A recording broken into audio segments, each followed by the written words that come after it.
Hello and welcome to After Scientology, Straight Up and Vertical, the weekly show where Tony Ortega and I get to go over Tony's articles on Substack from last week from the world of Scientology reporting and comment and give our feedback on these things. Hey, Tony, welcome to the show. Thank you very much, Chris. Absolutely. Love doing this show. So this week, I kind of start with this because it's kind of how the week started. You dropped some personal news of importance. Yeah, I'm having a procedure. I'm having surgery. I wanted to, the reason why I said anything was simply because after the procedure, I won't be able to travel. And so I won't for a while, and I won't be able to go to the Masterson sentencing. Right.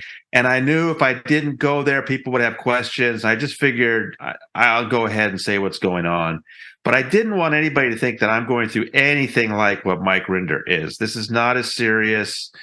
My doctors are very enthusiastic about after this procedure, I have a real good chance to live cancer-free. So, and also I'm completely asymptomatic. So the people that are like, you should be resting or something. No, I mean, I just got done with a 250-mile bike tour up to the Catskills. I did 30 miles this morning. I'm going into this in as good a shape as I possibly can, and afterwards I'll be out of.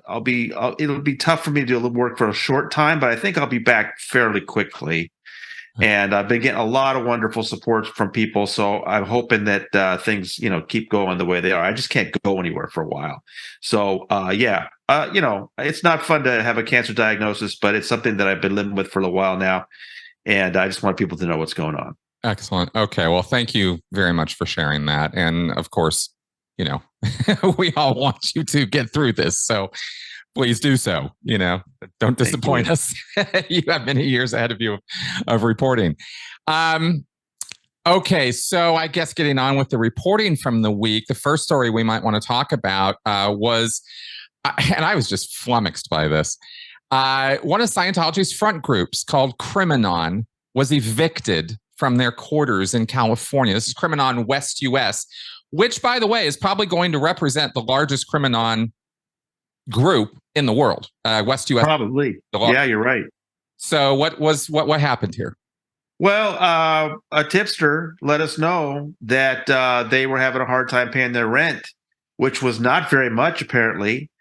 And I got forwarded some emails from the director who was frantically asking for more help, donations, but then admitted they were, and she used the word eviction. So Scientology, you might try to gloss over that, but she used that word. They're getting kicked out of this little upstairs apartment behind an Enterprise Rent-A-Car in Eagle Rock, California.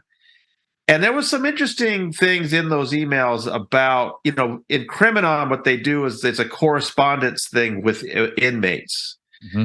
And I don't think that it's quite as much of a thing in Scientology as it may have used to be. I think it's kind of one of the forgotten front groups. But what was interesting to me, the overall lesson I took from it, Chris, is that at the same time, Miscavige is raising millions for these ideal orgs that are useless. These little, groups on the ground are starving. And that's what I thought you might have some insight on as to what this woman's going through trying to keep this little operation going. Oh, absolutely. Because this is all volunteer work done by public Scientologists. She's not a Sea Org member or even a contracted staff member. She'd be a Criminon volunteer, I guess you would say, or the Criminon in charge for the West US, which is basically just, spiritus, spuminus, spaminus, you're now the IC. And the thing about this, there's a few things I'm sort of inferring from this eviction. One, yeah, you're right. Criminon is one of the rear end, back facing, like not really ever been hugely prominent front groups compared to, say, Narconon or Applied Scholastics. But the fact that this is happening indicates nobody's at the wheel at all in terms of West US management, because let me just kind of lay this out for just a second. There's org management from at the continental level of Scientology's structure. There's a unit, which I used to work in, which manages the orgs, the churches. But there's another unit that manages all the front groups. And there's a person, a Sea Org member, in charge of that at the continental level and at the international level. And if they're not there, then stuff like this happens. And that job, that post, that area was one of the most neglected, even when I was there years ago. The front groups are always like, they don't get money, they don't get resources, they don't get staffing, because the orgs are considered so important and the IAS is considered so important, and bridge publications, like the things that they're really making money on. They ain't making any money on Criminon. It's a completely volunteer goodwill effort. And Scientology ain't a charity. And this is where it gets highlighted, you know? Like the only charitable times they ever do anything is like when it's Christmas time, you know, when there's a photo op available. So for this really shows us that, you know, let me tell you also that in the org management section, there was a ball busting bottom line rule. Orgs don't close. Ever. You would never, ever let a Church of Scientology close. And yet over in the front group section, right, that's what tells me nobody's at the helm, is they're letting this close. They got evicted over a $550 rent. I mean, you know, talk about a bunch of cheapskates. Like this is try to find something cheaper in LA. Yeah. Are you kidding me? Exactly. All they want is a little 10 by, I mean, she was literally giving the dimensions of the office of what they want. All they want is a little space to operate and answer some correspondence courses, because that's basically what Criminon is. It's correspondence course, like you said. It just happens to be with prisoners, and it's revolving around the Way to Happiness book.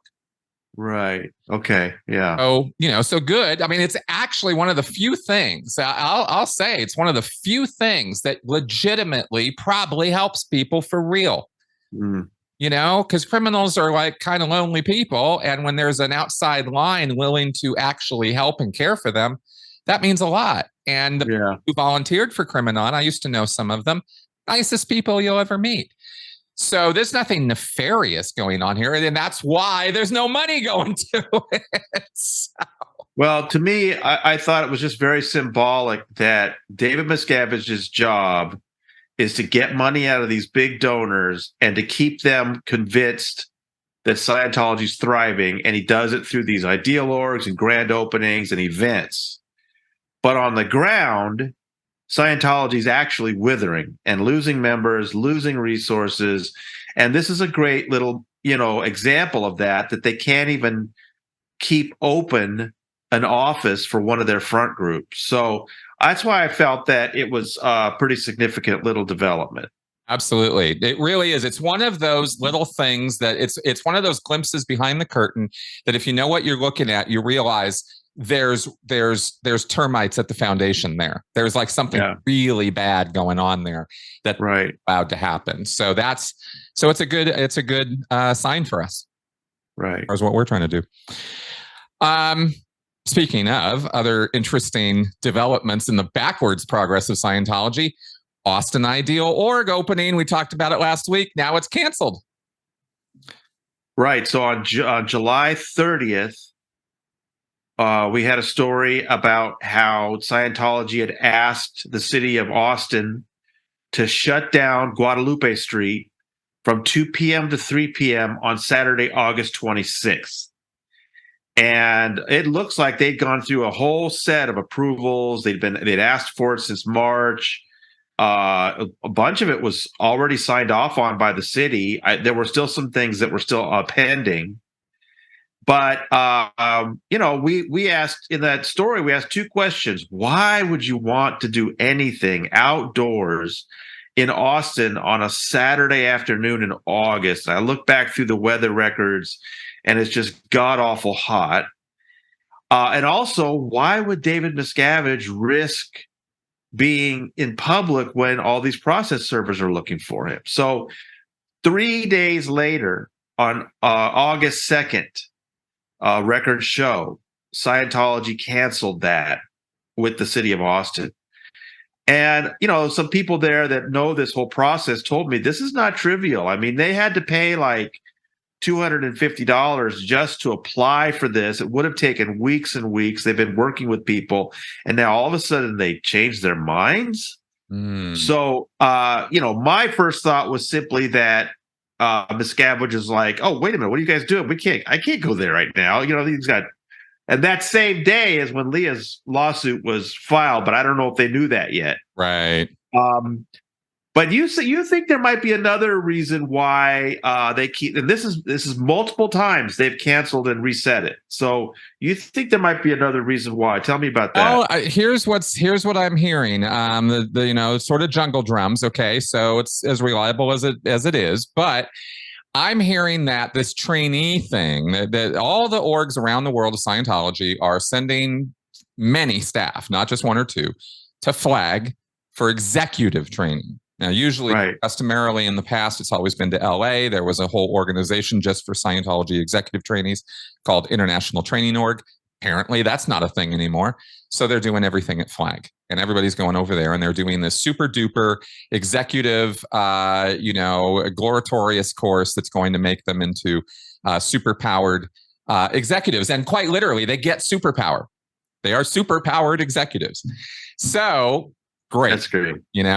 Austin apparently needs a team. Doesn't have it. Doesn't have a complete team. Isn't done yet. How can you open an ideal org when Miscavige is about to release the golden age of administration, and there's no golden age executives on post, right? And this image crap is everything for Miscavige and his programs. Right.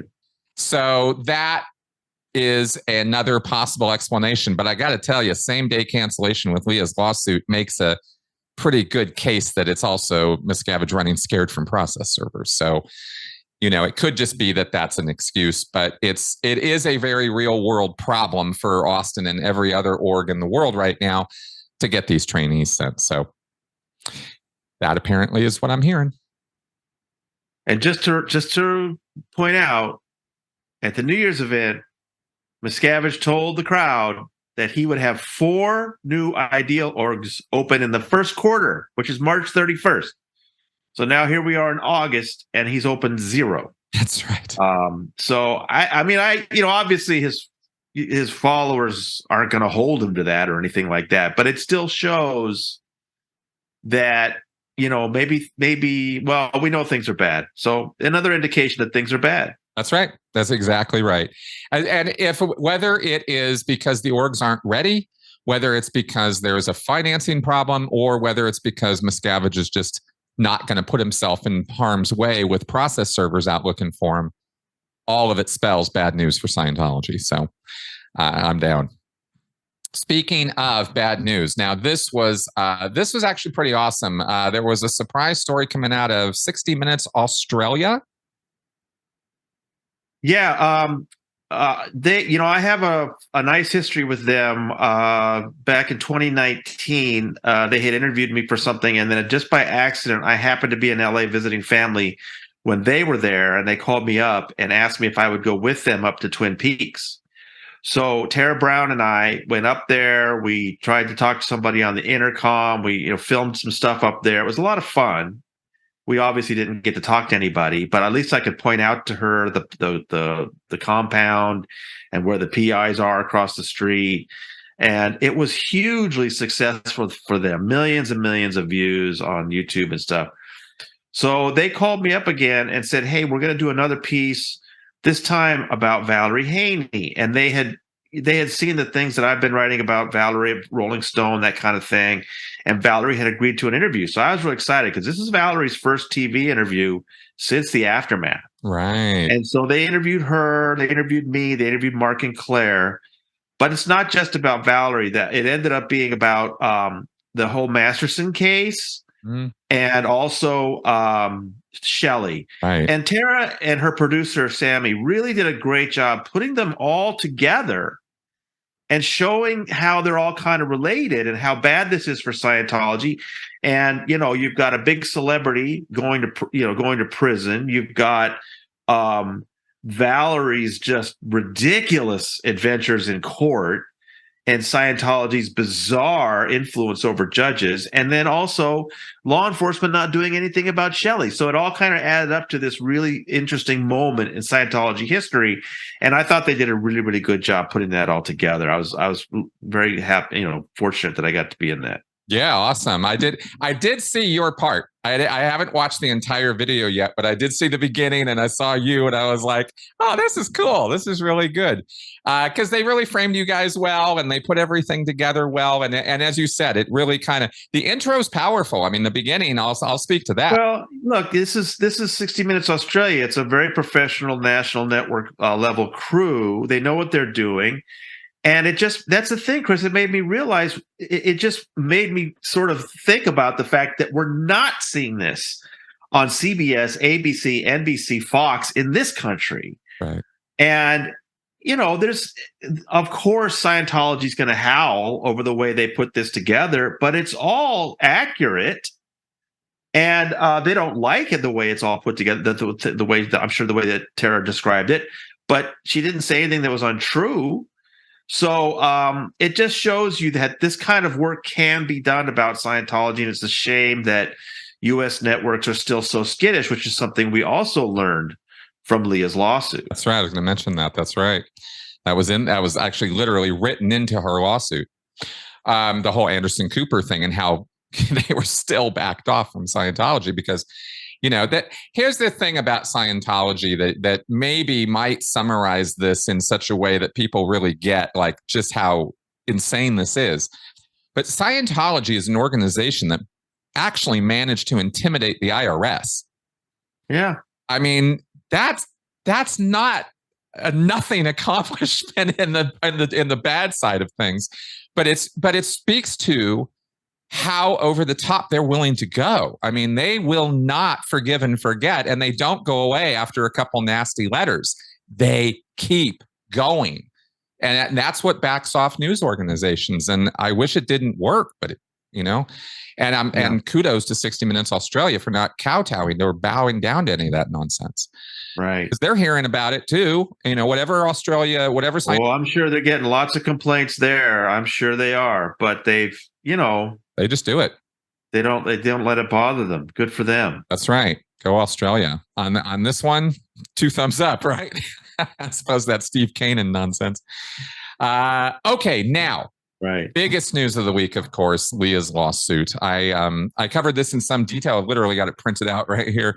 60-page complaint. Awesome stuff. You want to break down your reporting on this one? Well, a lot's been said about it, and it's going to be years watching this lawsuit develop, and there's been a lot of great coverage of it. I mean, the thing that I'm mostly interested in, what I'm focused on, is how much she's got great examples of her ability to make a living being harmed. That's absolutely key in a case like this. I know, we get so outraged when we read about lawsuits where Sea Org members are abused and neglected and harmed, and they're, put through the RPF, and they're, but what happens in court is Scientology comes in and says, hey, you signed up for it. You said you were going to dedicate your life to it. And it can become hard to prove in a court that what happened to you in the Sea Org is something that equates to actual, financial damages. We've seen a time and again these lawsuits struggle. With Leah, though, all she did was leave. All she did was leave the organization and talk about it. And for that, they have slimed her and smeared her, and they go after her advertisers, and they've wrecked her podcasts, and they've ruined, documentaries she was supposed to be in and that she may have had a financial interest in. I mean, that's what's so remarkable about her lawsuit is she goes through these actual programs and things that she was a part of that were harmed because of Scientology's interference. And that is so huge in a civil lawsuit because you can go in and say, this stuff that they did was not only outrageous, but it harmed me financially. So I just think that's really, really smart that her lawyers have done that, and they've gone to so much detail. And now we know what happened to the podcast, and now we hear about Anderson Cooper. Yeah. Filmed something and didn't air it. Vice was working on something and didn't air it. So I remember not too long ago, Chris, another journalist said to me, Scientology doesn't do that stuff anymore. I don't know why you're complaining about it. I'm like, are you serious? These news organizations are still being intimidated out of things. I myself know about projects that were killed because of Scientology's interference, not just the ones Leah mentions.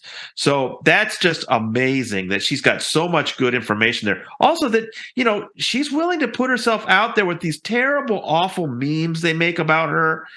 I've said this before, but, over the years, I have not reported on the smear websites or the smear Twitter campaigns, because I figure it just helps Scientology if I was to say, oh, look at this horrible thing they did about Mike Rinder. All that does is help Scientology spread their slander and their libel and their defamation. So I have tended not to talk about that or link to those things.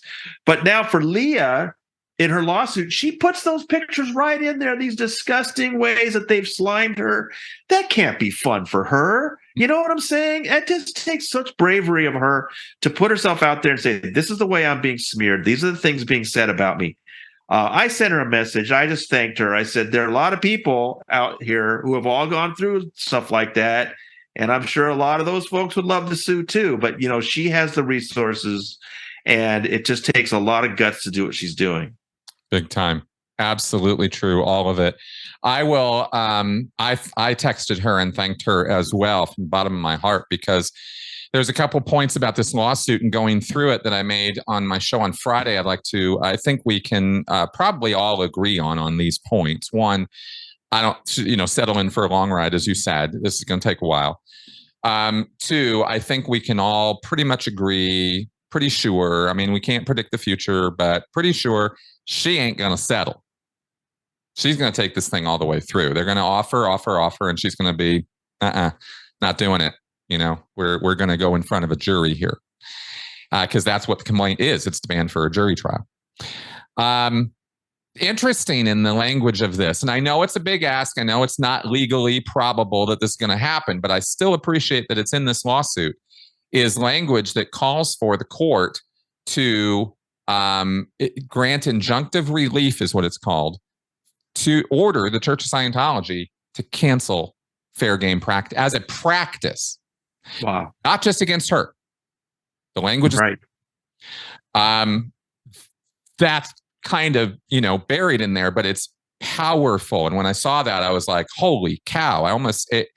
It really hit me, actually. I'm going to tell you, really, personally, it really hit me hard, because she's not just bringing a lawsuit because of the damage done to her. She's actually including language in this that could potentially protect everybody from this point forward. And isn't that, it's just unique, man. I just never saw anybody do anything like that before. I asked a lawyer friend about it. It's a big ask. It's doubtful the court will be able to do that, but it's possible in the case they. Well, but but think about it though. But think about it as a chip though, because I know you're saying here we are, the lawsuit's a week old, and you're saying she's never going to settle. But let's come back 5 years from now, and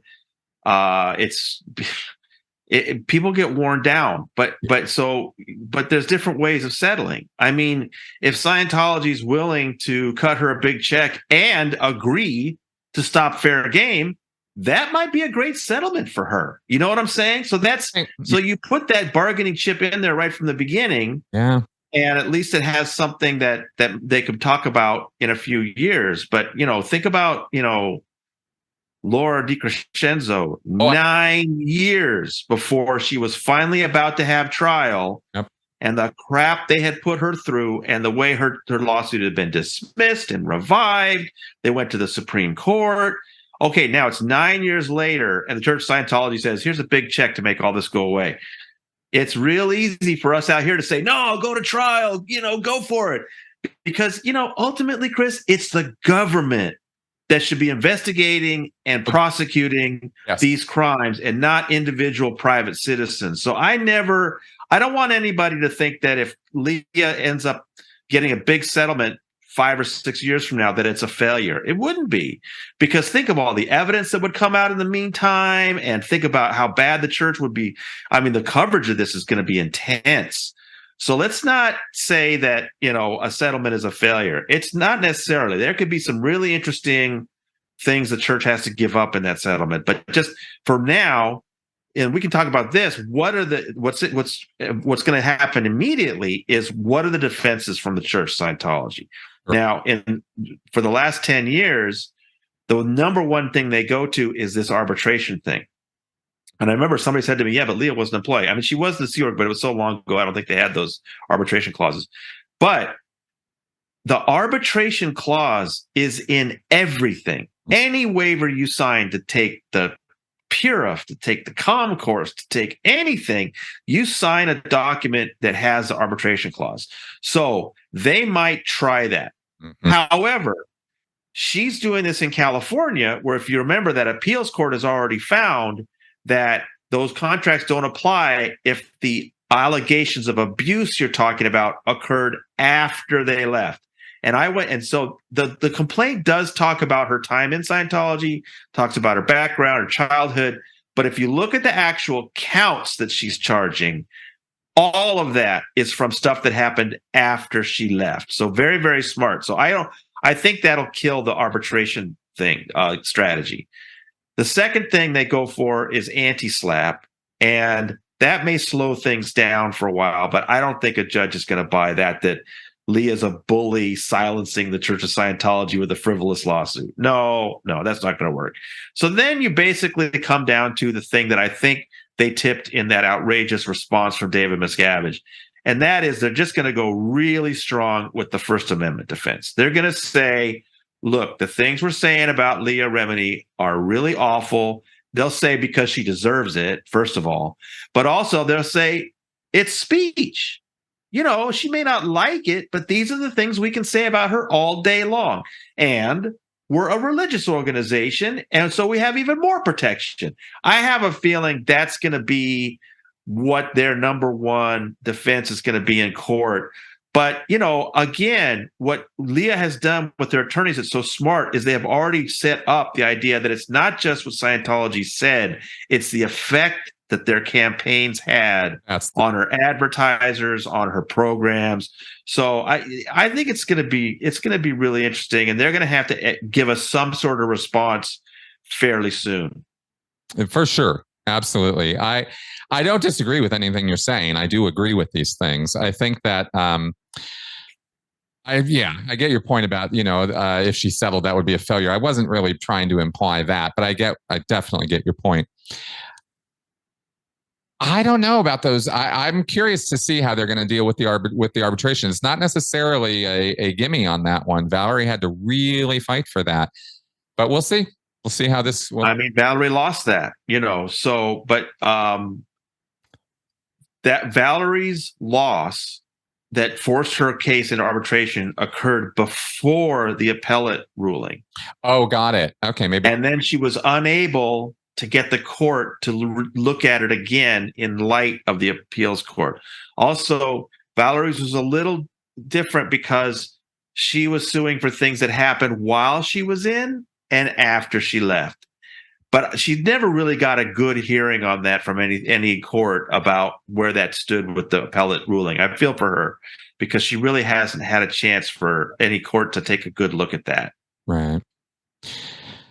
I think, let me ask you a question about something. This is another legal hurdle of magnitude, but since everybody talks about taking away Scientology's tax exemption all the time, I want to ask you about something. And we didn't prep for this or anything. I'm just throwing this at you.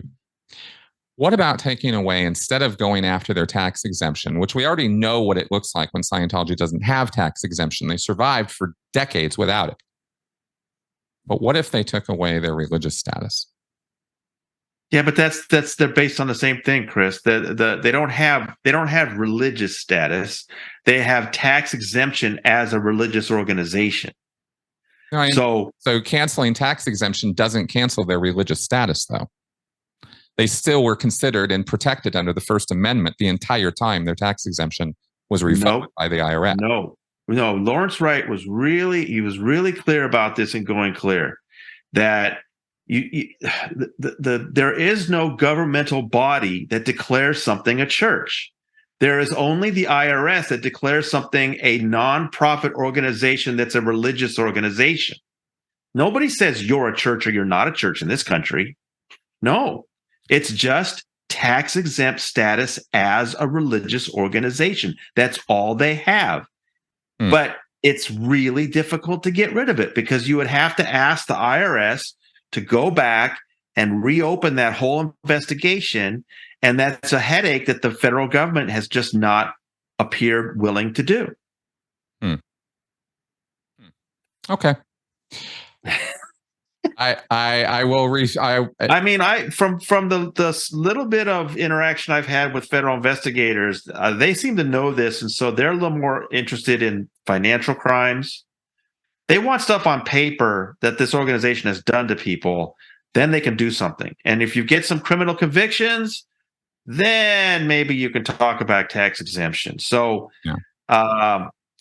I don't know. It's really Mike Render put it best to me at one point. He said, look, the reason why we're not seeing big investigations, particularly IRS, is that middle manager who makes the decision for the commissioner has to make this calculation.